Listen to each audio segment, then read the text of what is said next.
الحمد لله رب العالمين نحمده ونستعينه ونستغفره ونؤمن به ونتوكل عليه ونعوذ بالله من شرور أنفسنا ومن سيئات أعمالنا من يهده الله فلا مضل له ومن يضلل فلا هادي له ونشهد أن لا إله إلا الله وحده لا شريك له ونشهد أن سيدنا نبينا مولانا محمدا عبده ورسوله أرسله بالحق بشيرا ونذيرا وداعيا إلى الله بإذنه وسراجا منيرا أما بعد فقد قال الله تعالى في القرآن العظيم والفرقان المجيد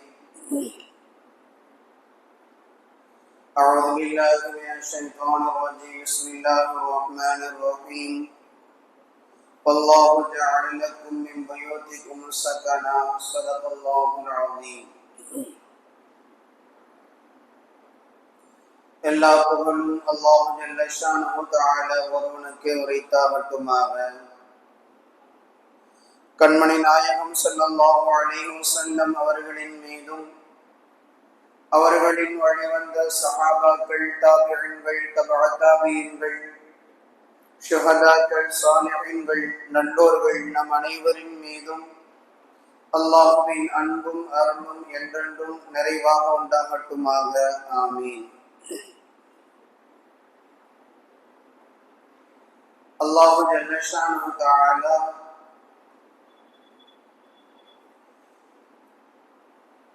மனிதர்கள் வாழ்வதற்காக வேண்டி ஒரு 3 பொருள்களை அல்லாஹ் கட்டாயமானதாக ஆக்கி வைத்திருக்கிறார். அந்த 3ம் இல்லாமல் ஒரு மனிதன் வாழ்வது என்பது இந்த உலகத்தில் எளிதான ஒன்றல்ல. 1 இருக்க இடம், 2 உடுத்த உடை, 3 உண்ண உணவு. இந்த 3ம் மனிதனுடைய வாழ்க்கையில் மிக முக்கியமான ஒன்று.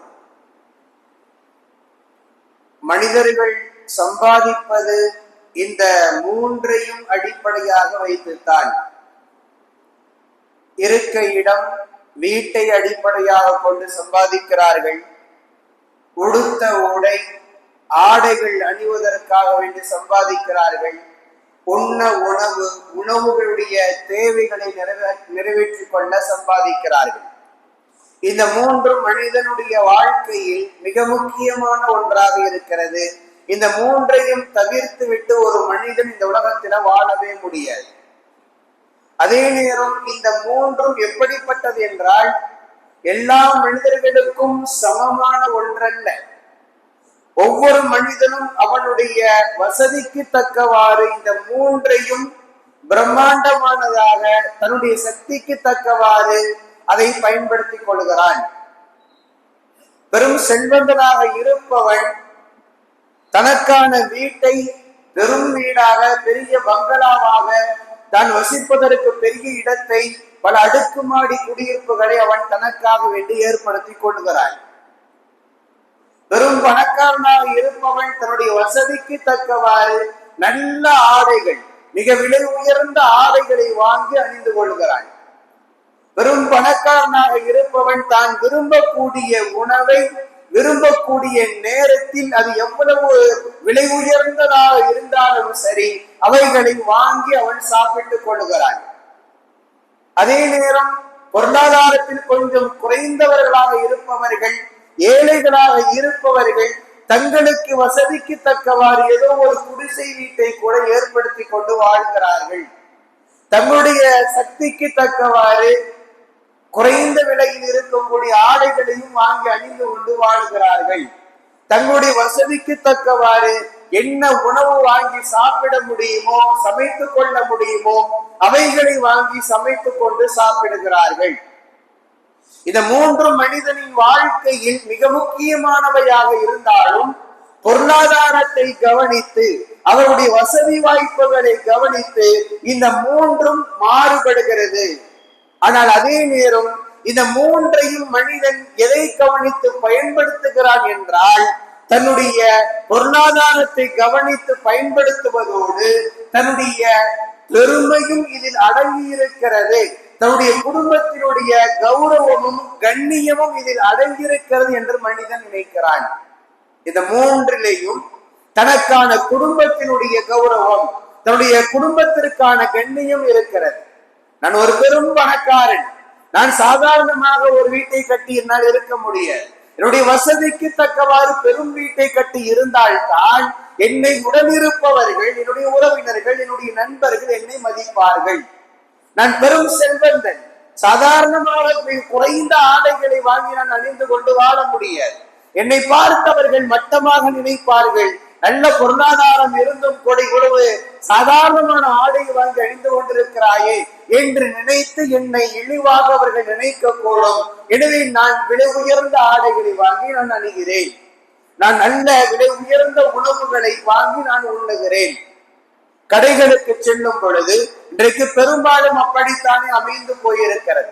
கால சூழ்நிலை இன்றைக்கு மாறி போயிருக்கிறது. பெரும் நிகழ்வுகள், பெரும் வீட்டினுடைய கொண்டாட்டமான மகிழ்ச்சிகரமான தருணங்கள் கூட இன்றைக்கு கடைகளில் உணவுகளை வாங்கி சாப்பிடக்கூடிய அளவிற்கு இன்றைக்கு சூழ்நிலைகள் மாறி இருக்கிறது.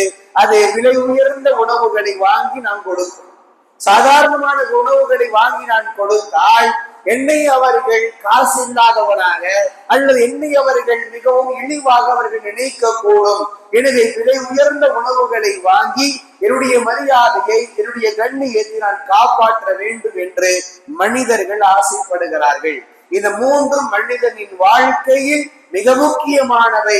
அதே நேரத்தில் பொருளாதாரத்தை, வசதி வாய்ப்புகளை கவனித்து மனிதர்களுக்கு மனிதர் இது மாறுபடுகிறது என்பதையும் இந்த நேரத்தில் நாம் புரிந்து கொள்ள கடமைப்பட்டிருக்கிறோம். இவைகளில் நாம் கவனிக்க வேண்டிய மிக முக்கியமான ஒன்று இருக்கை இடம். நாம் வசிக்கக்கூடிய வீடு, வீட்டை பற்றி, அது எப்படி இருக்க வேண்டும் என்பது பற்றி, அதை எப்படியெல்லாம் நாம் பயன்படுத்த வேண்டும் என்பது பற்றி குர்ஆனும் ஹதீஸும் நிறைய செய்திகளை சொல்லுகிறது. குர்ஆனும் ஹதீஸும் நிறைய தகவல்களை நமக்கு தருகிறது. வீடு நம்முடைய விருப்பத்தின்படி நாம் கட்டி கொண்டாலும் அமைத்து கொண்டாலும் அந்த வீட்டை நாம் எப்படி பயன்படுத்துதல், வீடு இல்லாத ஒரு பொருள் உலகத்தில எந்த ஒரு ஜீவராசிகளுமே கிடையாது. மனிதன் மட்டுமல்ல, மனிதனை தாண்டி இருக்கக்கூடிய எல்லா படைப்புகள், அது பறவைகளாக இருந்தாலும் சரி, அல்லது அது ஊர்வனவாக ஊர்ந்து செல்லக்கூடியவைகளாக இருந்தாலும் சரி, அல்லது விலங்குகளாக இருந்தாலும் சரி, அல்லது தரையில் வாழாமல் நீரில் வாழக்கூடிய மீன் போன்ற இனங்களாக இருந்தாலும் சரி, எல்லாவற்றிற்கும் வீடு என்பது ஒன்று உண்டு. அல்லாஹ் எல்லா ஜீவராசிகளுக்கும், எல்லா உயிரினங்களுக்கும் அல்லாஹ் வீட்டை தனக்கான அடையாளமாக அமைத்துக் கொள்ளக்கூடிய ஆற்றலை எல்லா படைப்பினங்களுக்கும் அல்லாஹ் தந்திருக்கிறார். நாம் எந்த ஒரு படைப்புகளும் இவைகள் வீடு இல்லாத ஒரு படைப்பு என்று எந்த படைப்புகளையும் பார்க்க முடியாது. மனிதன் எப்படி வீட்டின் மீது ஆசை உள்ளவனாக இருக்கிறானோ, தனக்கென ஒரு வீடு வேண்டும், தன்னுடைய விருப்பத்திற்கு தோதுவாக அந்த வீடு இருக்க வேண்டும் என்று எப்படி ஒரு மனிதன் ஆசைப்படுகிறானோ, அதே போன்று உலகத்தில் இருக்கக்கூடிய எல்லா படைப்புகளும் ஆசைப்படுகிறது தங்களுக்கு தேவையான வீடுகளை அவைகள் அமைத்துக் கொள்ளவும் செய்கிறது. எந்த ஒன்றுக்கும் வீடு இல்லாமல் இல்லை. ஏன் அல்லாஹ் சொல்லக்கூடிய ஒரு வார்த்தை, இன்ன அவ்வள பைத்தின் வுதிஅ லின்னாஸ், மனிதர்களுக்காக வேண்டி அல்லாஹ்வை வணங்குவதற்காக இந்த உலகத்தில் அமைக்கப்பட்ட முதல் வீடு என்று அல்லாஹ் சொல்லி கஅபாவை சொல்லுகிறான். அல்லாஹ் சொல்லக்கூடிய வார்த்தை, அல்லாஹ் பயன்படுத்தக்கூடிய வார்த்தை, அதை மஸ்ஜித் என்று சொல்லி இருக்கலாம், அல்லது கஅபா என்று நேரடியாக அவருடைய பெயர் எல்லாம் குறிப்பிட்டிருக்கலாம். ஆனால் அப்படியெல்லாம் அல்லாஹ் குறிப்பிடாமல் மனிதர்களுக்காக வேண்டி அல்லாஹுவை வணங்குவதற்காக முதலாக இந்த உலகத்திலேயே அமைக்கப்பட்ட வீடு என்று அல்லாஹ் சொல்லுகிறார். வீடு என்று சொல்லிவிட்டு அந்த வீடு எது என்றால் காபா என்று அல்லாஹ் அடுத்த செய்திகளை தருகிறார். நாம் புரிந்து கொள்ள வேண்டும், அல்லாஹுவே தனக்காக வேண்டி தன்னை வணங்கக்கூடிய இடங்களை வீடு என்கிற வார்த்தைகளை கொண்டு பயன்படுத்துகிறார் என்றால் எந்த அளவுக்கு இவைகள் மனிதனின் வாழ்க்கையில் பிரிக்க முடியாத ஒன்றாக இருக்கிறது என்பதை நாம் புரிந்து கொள்ளணும். அல்லாஹும் அந்த வார்த்தையை பயன்படுத்துகிறார். நிறைய ஹதீசுகளில் மஸ்ஜிதுகளை, உலகத்தில் இருக்கக்கூடிய எல்லா பள்ளிவாசல்களையும் அல்லாஹுவின் வீடு என்று ரசூல் ஸல்லல்லாஹு அலைஹி வஸல்லம் அவர்கள் பயன்படுத்துகிறார்கள். புயூத்தில்லா என்று நிறைய ஹதீசுகள்ல வார்த்தைகள் வருகிறது. அல்லாஹுவின் வீடுகள், அல்லாஹுவின் வீடுகள் என்று சொல்லி ரசூலுல்லாஹ் எதை சொல்லுகிறார்கள் என்றால் மஸ்ஜிதுகளை சொல்லுகிறார்கள், பள்ளிவாசல்களை சொல்லுகிறார்கள்.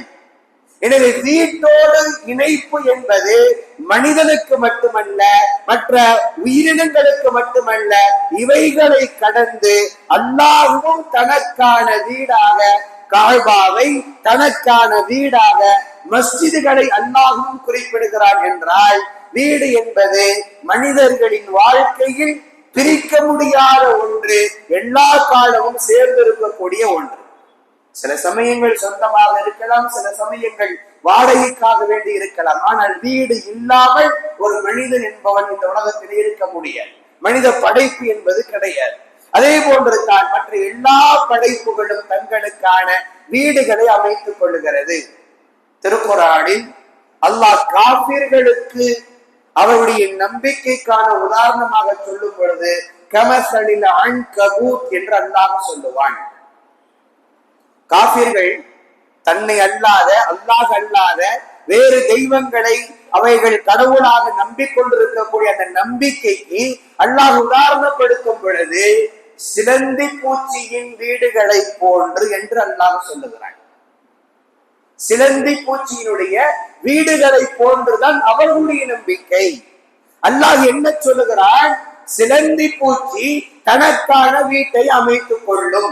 தனக்கான வீட்டை அமைத்துக் கொண்டு அந்த சிலந்தி பூச்சி என்ன நினைக்குமாம், உலகத்திலே இருக்கக்கூடிய வீடுகளிலேயே என் வீடுதான் பலமான வீடு என்று நினைக்கும். எது நினைக்கும்? சிலந்தி பூச்சி. நமக்கு தெரியும் இல்லையா, வீடுகள்ல மற்ற எத்தனையோ இடங்கள்ல சிலந்தியினுடைய அந்த வலைகள் பின்னப்பட்டிருக்கும். ரொம்ப சாதாரணமா ஒரு கையை வச்சு ஒரு தட்டினோம்னா போய் விழுந்துரும். ஊதுனோம் என்றால் என்ன செஞ்சு விடும்? கீழே விழுந்து போயிடும். ஆனால் அந்த சிலந்தி பூச்சி என்ன நினைக்கிறது? இருக்கக்கூடிய வீடுகளிலேயே, எல்லா ஜீவராசிகளுடைய வீடுகளிலேயே என் வீடுதான் பலமான வீடு என்று சிலந்தி பூச்சி நினைத்துக் கொள்ளும். அல்லாஹ் சொல்லுகிறார், அப்படி அல்ல, இருக்கக்கூடிய வீடுகளிலேயே சிலந்தியின் வீடுதான் பலகீனமான வீடு என்று அல்லாஹ் உதாரணப்படுத்துகிறான் திருக்குர்ஆனில். காஃபிர்களுடைய நம்பிக்கை இதை போன்றுதான். காஃபிர்கள் அல்லாஹ் அல்லாத தெய்வங்களை கடவுளாக நம்புறாங்க. அதுதான் தன்னுடைய பலமான நம்பிக்கை என்று நினைக்கிறாங்க. ஆனால் அப்படி அல்ல, அது அவர்கள் சொல்லுவது பொய் என்பதை அல்லாஹ் உதாரணப்படுத்துவதற்கு சிலந்தியினுடைய வீட்டை குறிப்பிட்டு அல்லாஹ் அதை பலவீனமான வீடு என்று அல்லாஹ் சொல்லுகிறான் என்றால் எந்த அளவிற்கு ஒரு படைப்புகளோடு வீட்டை அல்லாஹ் தொடர்பு படுத்தி அவைகளை உதாரணப்படுத்துகிறான் என்பதை நாம் புரிந்து கொள்ள வேண்டும். வீடு என்பது மார்க்கத்தின் பார்வையில் அவ்வளவு மிக முக்கியமான ஒன்று. மனிதன் எப்படி அதை தனக்கான அடையாளமாக கருதுகிறானோ, தனக்கான பொருளாதாரத்தினுடைய வெளிப்பாடாக அடையாளமாக எப்படி வீட்டை கருதுகிறானோ, அதே போன்று தான் மார்க்கமும் வீட்டை மிக முக்கியமான ஒரு பொருளாக பார்க்கிறது. எல்லா படைப்புகளும் தங்களுக்கான வீடுகளை கட்டிக் கொள்கிறது. பறவைகள், காகம் தனக்கான வீட்டை அமைத்துக் கொள்கிறது. குருவிகள் தங்களுக்கான வீட்டை அமைத்துக் கொள்கிறது. குருவிகள்ல ஒரு குருவி இருக்கிறது, நாம் அறிந்திருப்போம். தூக்கணாங்குருவி என்று சொல்லி ஒரு குருவி உண்டு. அதனுடைய வீடு கட்டக்கூடிய முறைகள் நீங்கள் இணையதளத்துல போய் படித்து பாருங்கள், ரொம்ப ஆச்சரியமாக இருக்கிறது. அல்லாஹ் அந்த குருவிக்கு தந்திருக்கக்கூடிய ஆற்றல் மிக அற்புதமான ஒன்று. பறவைகளிலேயே அதை கட்டிட கலைகளை கற்றறிந்த ஒரு இன்ஜினியராகவே ஆய்வாளர்கள் குறிப்பிடுகிறார்கள். அவ்வளவு நுட்பமாக தன்னுடைய வீட்டை கட்டிக் கொள்வது தூக்கணாங்குருவி.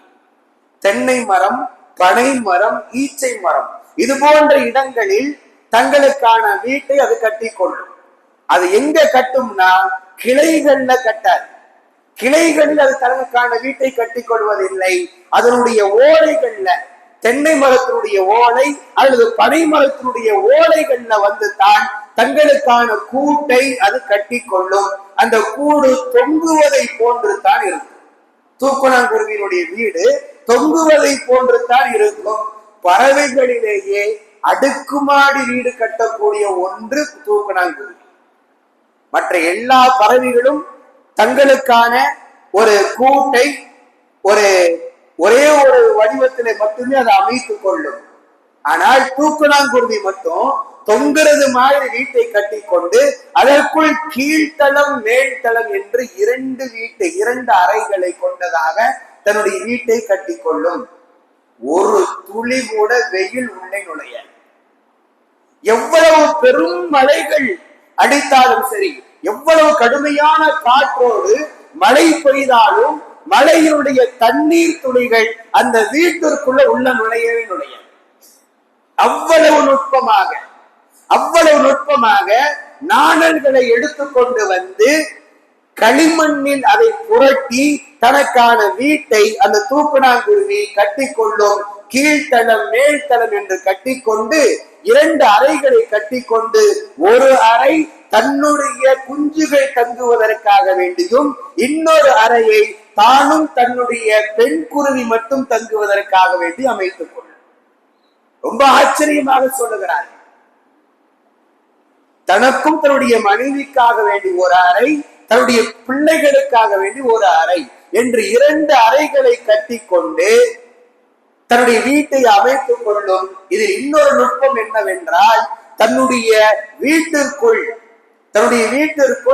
காற்று உள்ளே வந்து விடாமல் இருப்பதற்காக, தண்ணீர் வந்து விடாமல் இருப்பதற்காக வேண்டி, மழை பெய்யும் பொழுது தண்ணீர் வந்து விடாமல் இருப்பதற்காக வேண்டி காலத்தினுடைய பருவநிலைக்கு தக்கவாறு வீட்டை அமைத்துக் கொள்ளும். வீட்டினுடைய வாசலை அமைத்துக் கொள்ளுமா. தென்மேற்கு பருவ காற்று வீசக்கூடிய சமயத்துல அப்பொழுது மழை பெய்யும். அதற்கு எதிர்புறத்தில தன்னுடைய வீட்டினுடைய வாசலை அமைத்துக் கொள்ளும்.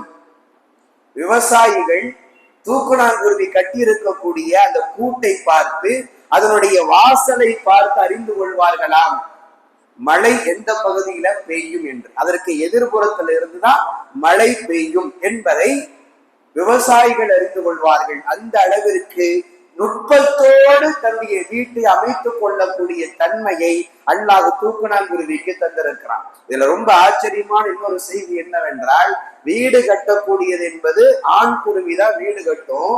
வீடு கட்டி முடிச்சதுக்கு பின்னாடி பெண் குருவியை கூட்டிட்டு வந்து தன்னுடைய மனைவியை கூட்டிட்டு வந்து வீட்டை காட்டுமா. வீட்டை காட்டி அதுக்கு பிடிக்கலன்னு சொல்லி இருக்குன்னு சொன்னா ஒன்று வீட்டை மாற்றிக்கொள்ளும், அல்லது கட்டிய வீட்டினுடைய அமைப்பை அப்படியே பிரித்து எடுத்து விட்டு திரும்பவும் கட்டும். ஒரு கூட்டை கட்டுவதற்கு 18 நாட்களை எடுத்துக்கொண்டு மிக அற்புதமாக கட்டுகிறது என்று அது குறித்த அத்தனை தகவல்களும் நாம் எதற்கு சொல்லுகிறோம் என்றால், எல்லா படைப்புகளுக்கும் அல்லாஹ் வீட்டின் மீது ஒரு ஆர்வத்தை, ஒரு ஆசையை அல்லாஹ் ஏற்படுத்தி வைத்திருக்கிறார். இந்த ஆர்வம், ஆசை என்பது மனிதர்களுக்கு மட்டுமல்ல, மற்ற எல்லா படைப்பினங்களுக்கும் எல்லா ஜீவராசிகளுக்கும் உண்டு. அவைகள் அவ்வளவு நுட்பத்தோடும் தெளிவோடும் தங்களுக்கான வீடுகளை அமைத்துக் கொள்கிறது என்கிற செய்திகளை எல்லாம் நாம் படிக்கும் பொழுது இவைகளை எல்லாம் நாம் அறிந்து கொள்ள முடிகிறது. எனவே மார்க்கத்தின் பார்வையில் வீட்டை நாம் எப்படி அமைத்துக் கொள்ள வேண்டும்? மிக தெளிவாக சொல்லுவது என்றால், அல்லாஹ் திருக்குர்ஆனில் சொல்லுகிறான், வல்லாஹு ஜஅலக்கும் மின் புயூத்திக்கும் சகனா. அல்லாஹ் உங்களுடைய வீடுகளை உங்களுக்கு நிம்மதி தரும் இடமாக ஆக்கி வைத்திருக்கிறான். அல்லாஹ் சொல்லக்கூடிய வார்த்தை. வீடு உங்களுக்கு நிம்மதி அளிக்கக்கூடிய ஒரு இடம். நாம் வெளியில இருந்து வருகிறோம், பல்வேறு விதமான வேலையினுடைய பழுவினால் நம்முடைய உடல்கள் தொய்வடைந்து போய் வருகிறது. நம்முடைய உடலுக்கு ஆரோக்கியத்தை தருவது நம்முடைய வீடுகள். நம்முடைய வீடுகளில் இருக்கும் பொழுது நாம் எடுத்துக்கொள்ளக்கூடிய அந்த ஓய்வுகள் நமக்கு மீண்டும் புத்துணர்வை தருகிறது. நம்முடைய குடும்பங்களுக்கான பாதுகாப்பை, நம்முடைய மனைவி மக்களுக்காக, நம்முடைய பெற்றோர்களுக்கான பாதுகாப்பை வீடு தருகிறது. இதை கடந்து நமக்கான அடையாளம் நம்முடைய வீடுகள். அறியாதவர்கள் நம்மை பார்த்து கேட்கக்கூடிய முதல் கேள்வி, வெளியூராக இருந்தா எந்த ஊருன்னு கேட்பாங்க, உள்ளூராக இருந்தா என்ன கேட்பாங்க, உங்களுடைய வீடு எங்க இருக்குன்னு கேட்பாங்க, எங்க இருக்கிறீங்கன்னு கேட்பாங்க.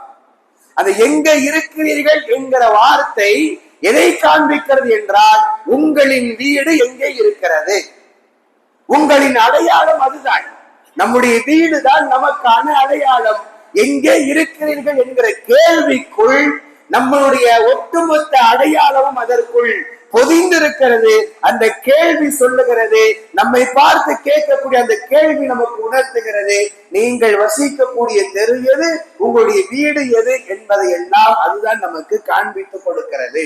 அது நமக்கான அடையாளம், நம்முடைய வீடுகள். அந்த வீட்டை அல்லாஹ் நிம்மதி தரும் இடமாக அல்லாஹ் சொல்லுகிறான். அந்த வீடு எப்பொழுது நமக்கு நிம்மதி அளிக்கக்கூடிய இடமாக இருக்கும். எப்பொழுது நமக்கு அந்த வீடு நிம்மதி அளிக்கக்கூடிய இடமாக இருக்கும் என்றால், அந்த வீடு அல்லாஹும் ரசூலும் எப்படி இருக்க வேண்டும் என்று சொல்லி தந்திருக்கிறார்களோ அதன்படி இருக்கும் பொழுது அந்த வீடு நமக்கு நிம்மதி தரும் இடமாக இருக்கும்.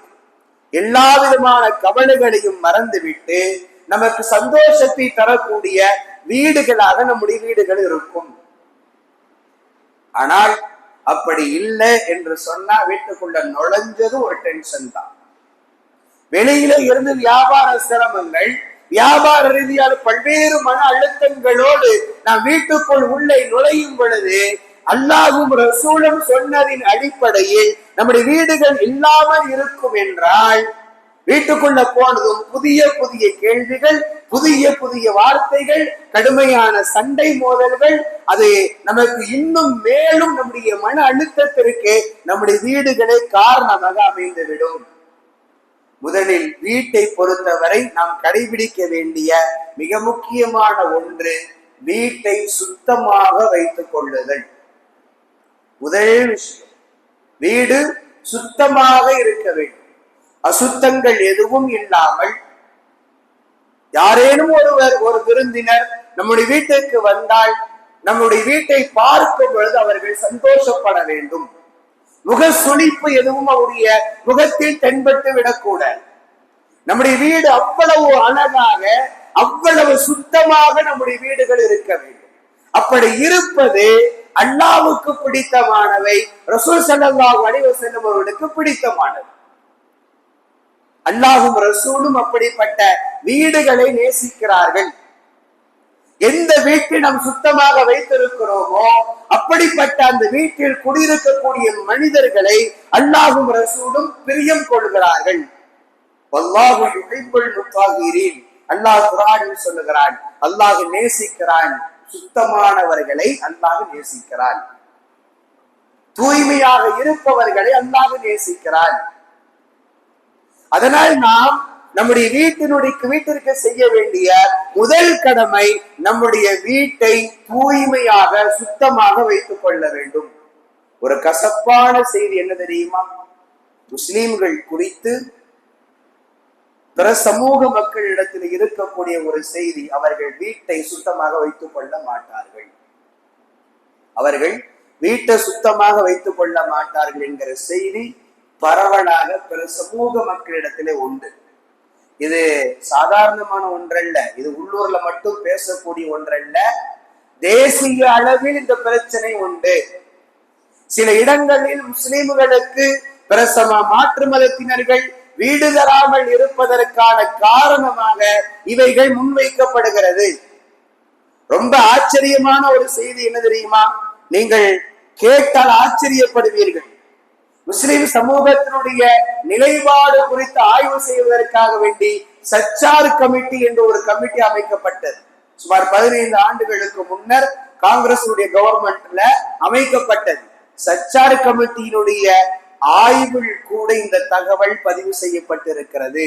முஸ்லிம்களுக்கு பிற சமுதாயத்தவர்கள் வீடுகள் தருவதில்லை, தருவதற்கு யோசிக்கிறாங்க.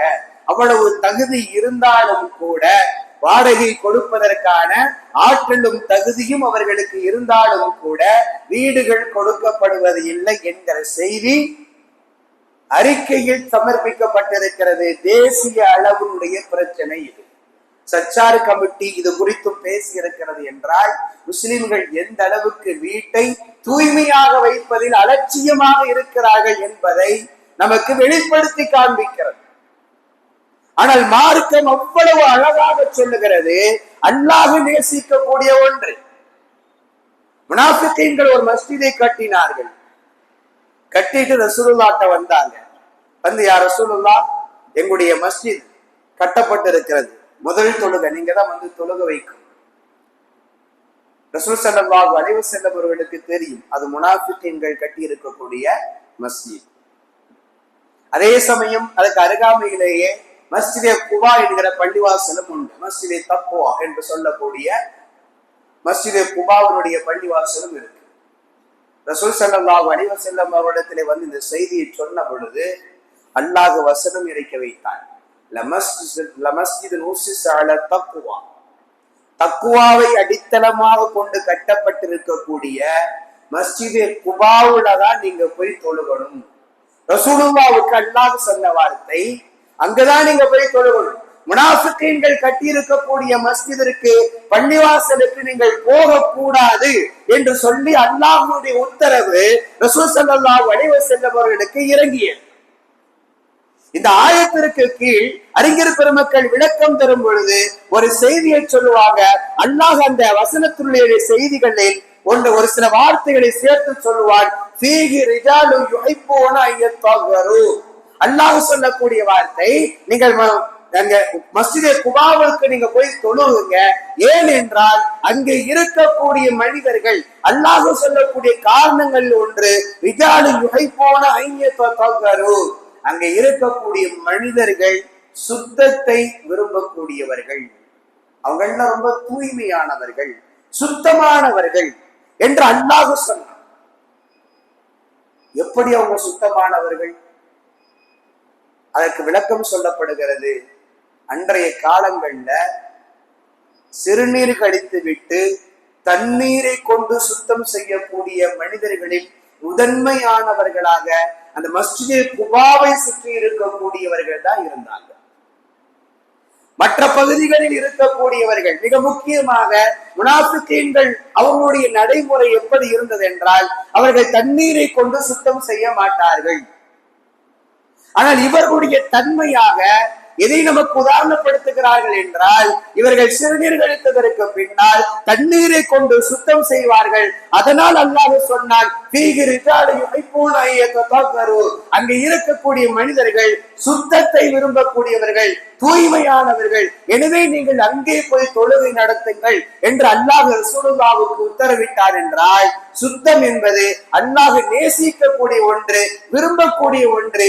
ஆனால் இன்றைக்கு முஸ்லிம் சமுதாயத்தில் அது மிக குறைவாக இருக்கிறது என்பதுதான் ரொம்ப கவலையான ஒன்று.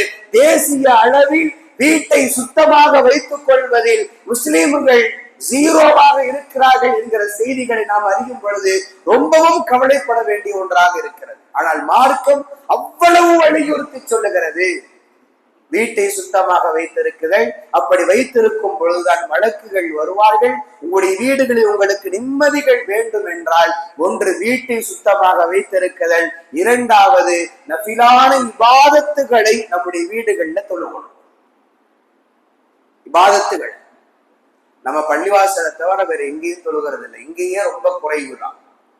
பரலுடைய தொழுகையே ரொம்ப குறைவாக இருக்கும் பொழுது நஃபில் எங்க போய் தொழுகிறது என்கிற கேள்வி நமக்குள்ள எழும். ஆனால் வீட்டில் சந்தோஷம் வேண்டும் என்றால், வீட்டுக்குள்ள நுழைஞ்சா எந்த பிரச்சனையும் வராமல் இருக்க வேண்டும் என்றால், வீட்டிற்குள் நஃபிலான இபாதத்துகள் தொழுகப்பட வேண்டும்.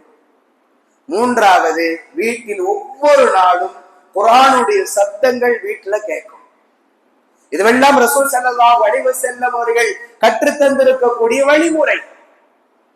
ஒன்று, வீட்டை சுத்தமாக வைக்குதல். இரண்டாவது, வீட்டில் நஃபிலான இபாதத்துகளை தொழுகுதல். ரசூல் ஸல்லல்லாஹு அலைஹி வஸல்லம் அவருடைய வளமையே அதுதான். நஃபிலான இபாதத்துகள் எல்லாவற்றையும் பெரும்பாலும் வீட்டுலதான் ரசூலுல்லாஹ் தொழுகுவாங்க. மஸ்ஜிதுகள்ல தொழுக மாட்டாங்க, வீட்டுலதான் தொழுகுவாங்க பெரும்பாலும்.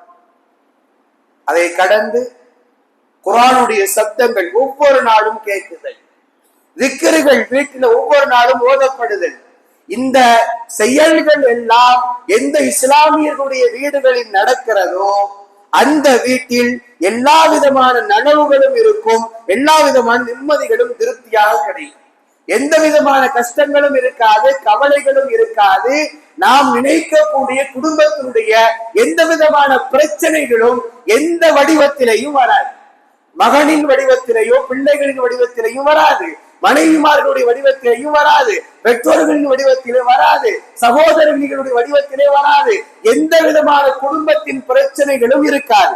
ஆனால் நம்முடைய வீடு இபாதத்துகளில் ஜீரோவில் இருப்பதினால் தான் வீட்டுக்குள்ள நுழைஞ்சது. கடையில ஏகப்பட்ட பிரச்சனையோட நம்ம வீட்டுக்குள்ள உள்ள நுழைஞ்சா வீட்டுக்குள்ளேயும் பிரச்சனை, நிம்மதியே இல்லாமல் போகுது என்கிற புலம்பல்கள் நமக்கு மத்தியில் அதிகமாக பேசப்படுகிறது.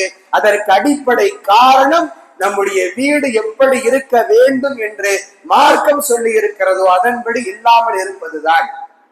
அதனால் இந்த 3 விஷயங்கள் சரியாக நாம் செய்தோம் என்றால் நம்முடைய வீட்டுல எந்த விதமான பிரச்சனையும் இல்லை. அல்லாஹ் சொன்னதை போன்று வல்லாஹு ஜஅலக்கும் மின் புயூத்திக்கும் சகனா, அல்லாஹ் நம்முடைய வீட்டை நமக்கு நிம்மதி அளிக்கக்கூடிய இடமாக நிச்சயமாக ஆக்கி தருவான். ஒன்று, வீட்டை தூய்மையாக சுத்தமாக வைத்துக் கொள்ளுதல்.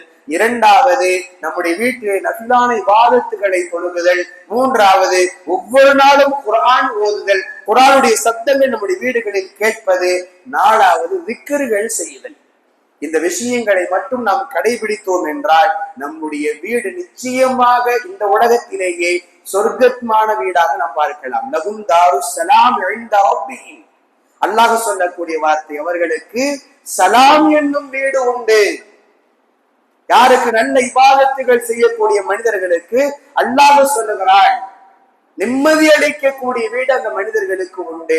அந்த வீட்டை அல்லாஹ் இந்த உலகத்திலேயே நமக்கு அமைத்து தருவான். நம்முடைய வீடு அல்லாஹ் ரசூலுக்கு பிடித்தமான முறையில் நாம் அமைத்துக் கொண்டோம் என்றால், இந்த இபாதத்துகளை நாம் செய்தோம் என்றால் நிச்சயமாக நம்முடைய வீடு நமக்கு இந்த உலகத்திலேயே ஒரு சொர்க்கமாக இருக்கும் என்பதில் எந்த விதமான சந்தேகமும் இல்லை. அல்லாஹு தஆலா நம்முடைய வீடுகளை இது போன்று அமைத்துக் கொள்ளக்கூடிய தௌஃபீக்கை அல்லாஹ் நம் அனைவருக்கும் தந்தர் புரிவானாக. ஆமீன். வாஹிர் தஅவானா அல்ஹம்துலில்லாஹி ரப்பில் ஆலமீன். அஸ்ஸலாமு அலைக்கும் வரஹ்மத்துல்லாஹி வபரகாத்துஹு.